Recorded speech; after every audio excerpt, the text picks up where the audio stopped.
जसा पहारेकरी दरवाज्यावर उभा असतो ना, तसंच आपल्या मनाला तिथे टिकवून ठेवा. जसं पहारेकऱ्याला माहिती असतं या दरवाज्यातून कोण आत आलं, कोण बाहेर गेलं. पहारेकरी आहे ना, खूप लक्ष द्या. असेच आपल्या मनाला पहारेकरी बनवून इथं टिकवून ठेवा. हा श्वास आत आला तर फक्त इतकंच झालं की हा श्वास आत आला, इथूनच झाला.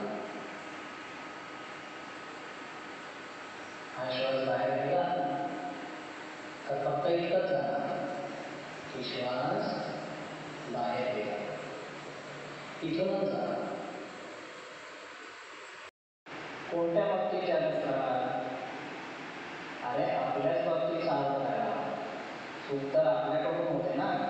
जे आपण करायला नको ते काम करतो, म्हणजे आपण चूक केली ना, आपली चूक झाली.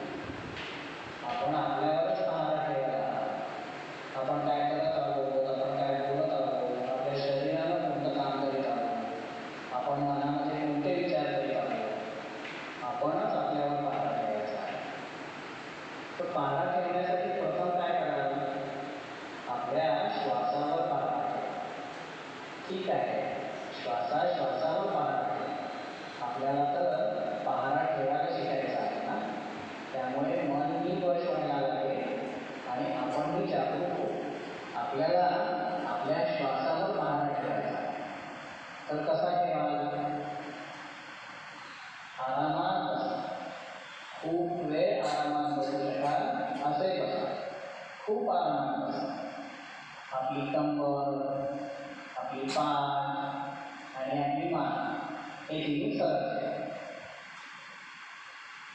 डोळे बंद ठेवा.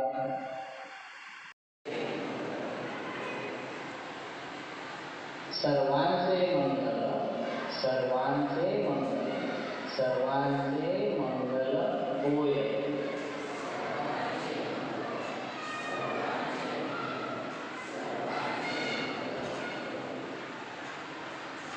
जन जन मंगल, जन जन मंगल, जन जन मंगल होय.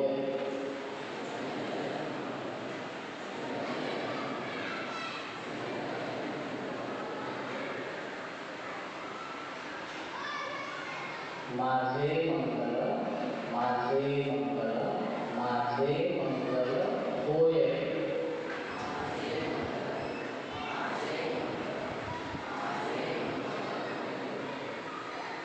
तुझे मंगल, तुझे मंगल, तुझे मंगल होय.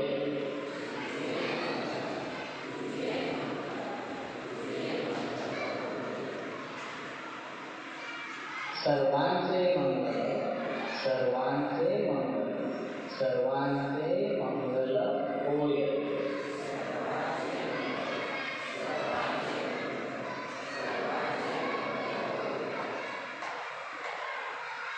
जन जन मंगल, जन जन